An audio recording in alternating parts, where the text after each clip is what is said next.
The question is, Scott Simpson. Mr. Speaker, it's a pleasure to stand and rise in the second reading of this Environmental Reporting Bill in the name of the Honourable Nick Smith. And I do so, sir, as in my capacity as Chair of the Local Government Environment Select Committee, where the Select Committee did, I think, good work on this bill during the submission stage and through the process of Select Committee. And I noted with interest the comments made by the previous speaker, Megan Woods, who leads the Labor team on the Select Committee on this subject. And really, I got a sense today, listening to her speech, that she was opposing for the sake of opposing. And there's a cloud of politics being played here that is so obvious. It's kind of sad in a way that a party that really should be supporting and wants to be part of a good piece of legislation, wants to be supportive, is not going to do so because they feel that they need to oppose for the sake of opposing.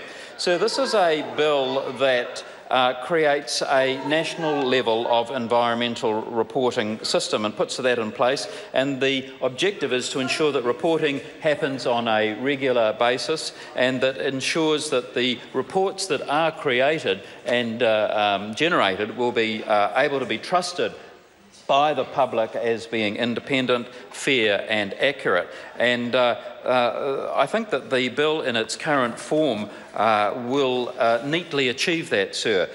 This bill has its origins back in National's blue-green policy initiatives that are so well-based and that are so well-liked by National Party supporters, indeed the wider community, because people who have a green streak actually understand mostly that there needs to be policy that is tempered with common sense, with reality and with a measure of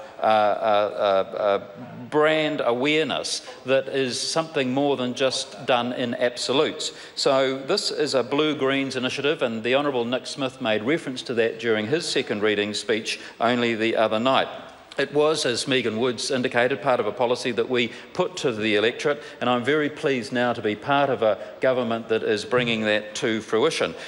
We are actually, as a nation, an outlier in terms of OECD.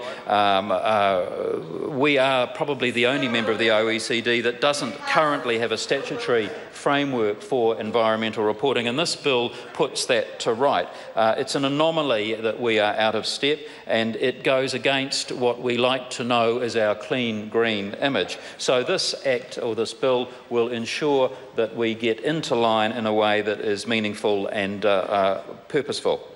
We shouldn't, as a parliament, underestimate for 1 minute the power of reporting systems to improve performance in a whole range of areas, and so this bill seeks to do that. This is an area that I think New Zealanders actually want us to achieve more in and to perform better, sir. So by having standardised reporting in a way that is clear and transparent and formulaic will actually improve our standing not only in environmental sense as New Zealanders, but it'll also improve our standing in terms of where we sit in world best practice.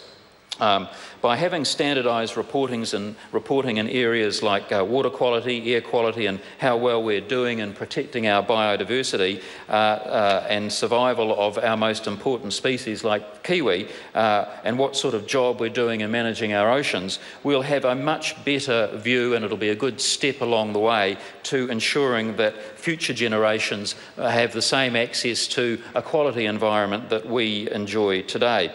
It's part, sir, of a broader role that this government is taking and part of what we've been doing as government. It's part of strengthening the institutions of government and public office. This particular piece of legislation really supports three heads, if I can put it that way. Firstly, the Ministry of the Environment as the policy maker is supported and encouraged. It's the Treasury equivalent of what occurs in the economic space in terms of our legislation. Secondly, the Environmental Protection Authority acts as the agency created by this government, sir, to act as the effective and independent regulator in this area. And and that's not indifferent or too much different to the role that, for instance, the Reserve Bank plays in the financial sector. And thirdly, just as we have an auditor, we also have an important role with the Parliamentary Commissioner for the Environment acting in the environmental audit capacity. And her job is to provide overall independence of the system and provide environmental management. Now, sir, it's my view that we will be actually strengthening the role of the Independent Office of the Environmental Commissioner by passing this legislation. So a great deal has been made in committee stage and also by speakers in the first reading and most recently earlier in this debate of Clause 18. Now, this is the provision that sets down which topics will be reported, and the controversy that members of the Green Party and the Labor Party tend to make out of this actually is something of a nonsense, because they seem to think that there is something wrong with having the Minister of Statistics and the Minister for the Environment in setting the topics. Well, I don't see any issue or problem in that area at all, and nor did the majority of the Select Committee.